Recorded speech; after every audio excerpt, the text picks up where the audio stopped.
video is a Q&A.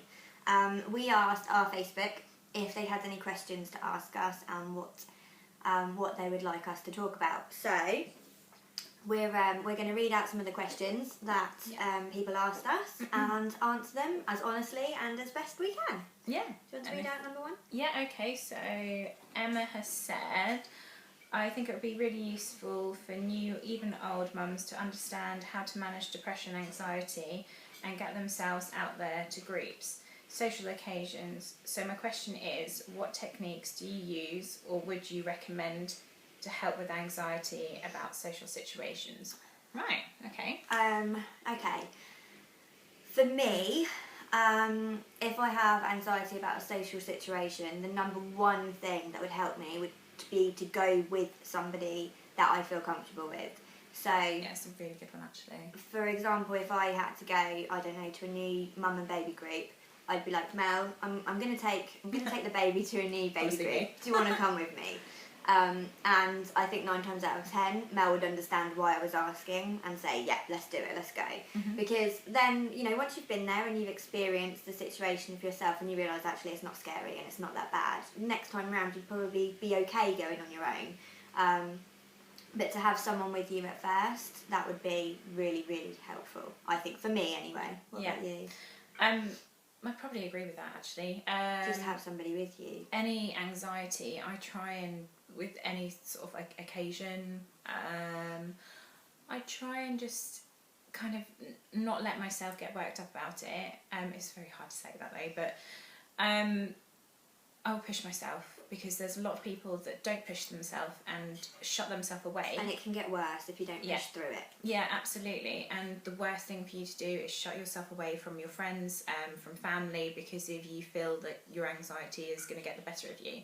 So what if it does? At the end of the day, I've been around my sisters where I've been in the most comfortablest place when I first experienced anxiety and depression, and burst into tears. But your family are there, they comfort you, they'll do what they need to do, and they understand. As long as you talk about it and don't, you know, shut yourself away from it, people understand, and it's nothing to be ashamed of at the end of the day.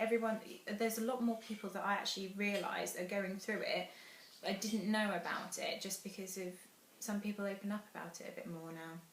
I think also anxiety feeds on anxiety. Mm-hmm. So if you let it take over, if you don't go to that social event or whatever because of your anxiety, it will make it 10 times worse. And the next time that you do have a social event to go to, you will be even more scared of going because you didn't push through it the first time. So I think although it's ridiculously hard at the time and it's so easy to say and not so easy to do, if you push through it, you will realise that the anxiety you had about it was completely and utterly irrelevant. There was no need to be anxious about that situation. No. I think that's probably all the advice we have on that one. I think just literally try and, no, it's hard to say, but try and ignore it, because if I found that if I ignore it and think it's my mind playing tricks on me, I don't go into a massive one at all, and I think that helps eventually. Next question. If you could go back, what one bit of advice would you give yourself? Okay,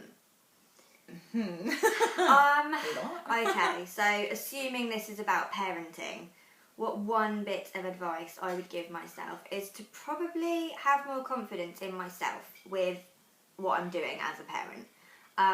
I think you question yourself so many times a day and you feel guilty about so many different things, and actually if you sit down and you ask your kids, what kind of a mum do you think I am?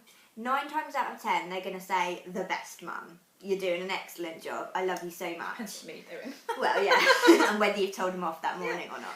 But, you know, so I think that would be my bit of advice to myself. Have more confidence in what I'm doing. Trust that I'm doing the best job that I can at any moment in time. I'm not the best mum every day of the week. Some days I'm super moody and stressed out and grumpy and I moan at them all day long because they've got a messy bedroom.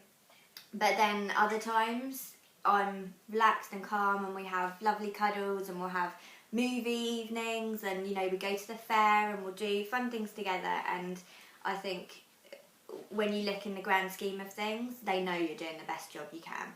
So Yeah. that would be my one bit of advice to myself. Have more confidence in what you're doing as a mum.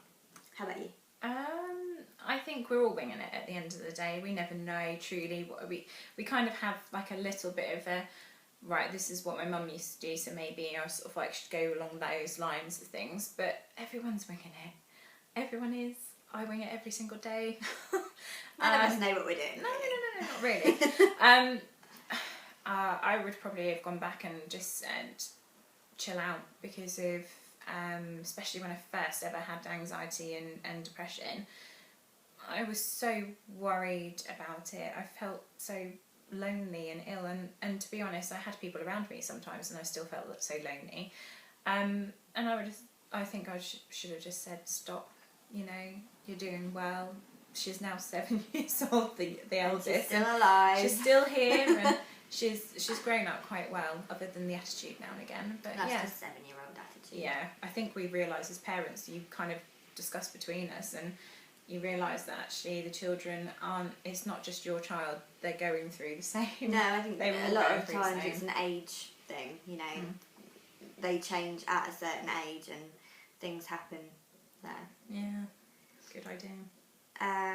Next one. Do you ever wish you only had one child? Not any child in particular, but remembering how easy it was with one compared to 2, 3 or 4. Or 8, or 12. Yeah. Do I ever wish I only had one child? I don't think I do ever wish that I only had one. However, I do remember how easy it was to only have one. And it's quite funny, really, because at the time of just having that one, because I was a new mum and because I was so young, it seemed really hard. Okay, But then it as does. soon as number 2 came along and you looked back, I was like, wow, having one child was so easy.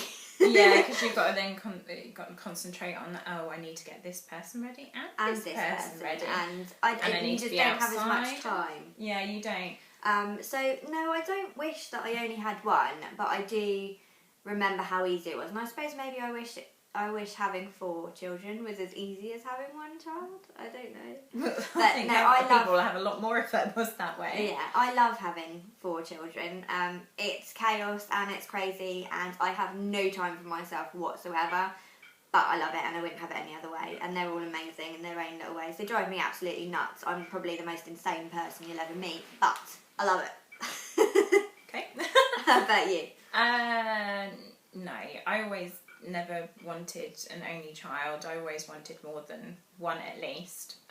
Didn't expect to have to be on my 3rd child though. Definitely no more after this. But no, I can understand. It was much easier with one. You didn't have to. You only have like one set of eyes, so you're concentrating on that one, not like 2 or 3 or 4, where you're thinking, right, what are they up to? What are they up to? What are they up to? But no, I personally never really wanted to be a mother of one. Because I've grown up with sisters and brothers more, and I think I don't know. I never envisioned just one child. Really didn't ever. I am an only child, so I grew up without brothers and sisters. And a lot of people ask me, actually, is that why I had 4 children? And no, never even came into it, actually. And people always say, oh, did you miss not having brothers and sisters? But at the end of the day, I always say, well, you can't miss something you never had. Yeah, you can't miss what you want. So, I don't know. I think I had a lovely childhood being an only child. I always used to wish that I had a sister, actually, but I wanted an older sister, so that was never going to happen anyway. No, that would be weird if that did happen. Yeah.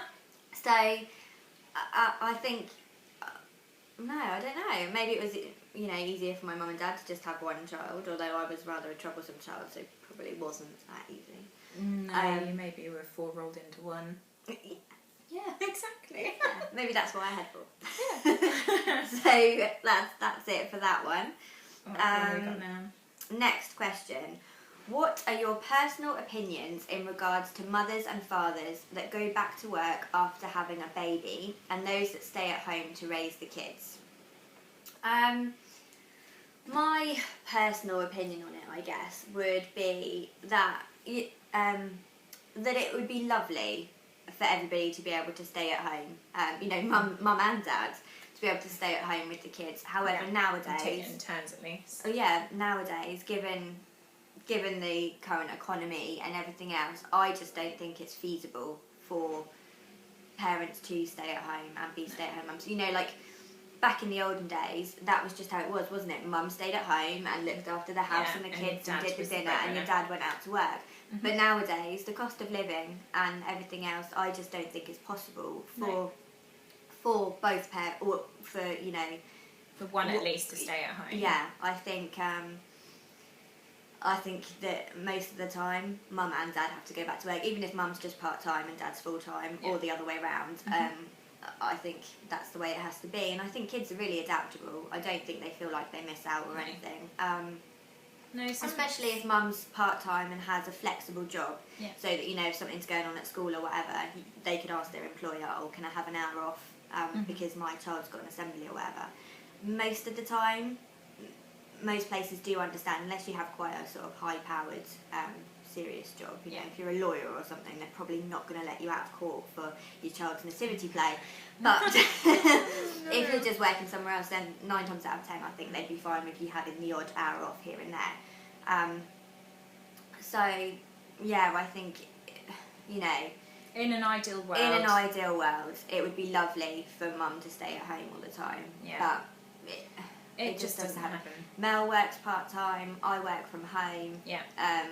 And it's not the fact of I wouldn't want to stay at home, because if I know how stressful it is to get myself ready after I've picked up the kids from school, or have to go to school ready for my work, to then drop them off with my husband, to then him take them back home, for me to work just 3 or 4 hours one day, 3 or 4 hours the next day, and then a full day when he's at home all day.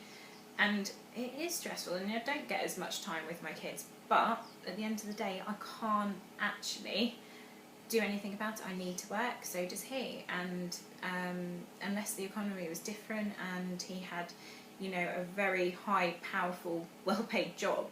I mean, you're talking about people now needing sort of like 50 grand income, really, to have that sort of lifestyle. And to be honest, there's not that many jobs out there that do. So, I mean, yeah, I think at the end of the day, if you can, you can. If you can't, then somewhere along the lines you have to make compromises and sacrifices, unfortunately. Yeah, and that's part and parcel with having kids, I think. Yeah. I'm super lucky. I get to work from home, so I get to be with the kids all the time. And my hours can be as flexible as I want them to be. So I do have the best of both worlds. And in all honesty, there are actually a lot of jobs out there that you can do from home. Yeah. I'm not talking about MLM jobs, I can't even think of any, Avon and whatever. I'm not talking about those, I'm talking about actual jobs that you can do online from home. There are lots if you look for them. So if you are really wanting to stay at home but you need that income, then maybe that's something to look into. Yeah. There are more and more things out there, but it doesn't mean that it's going to be it's the not income that you need, and also as you working would be from home isn't particularly an easier option. No, some people struggle quite a lot from working from home because they've got a young child that needs the attention as well, and I think you get guilt. Yeah. Yeah.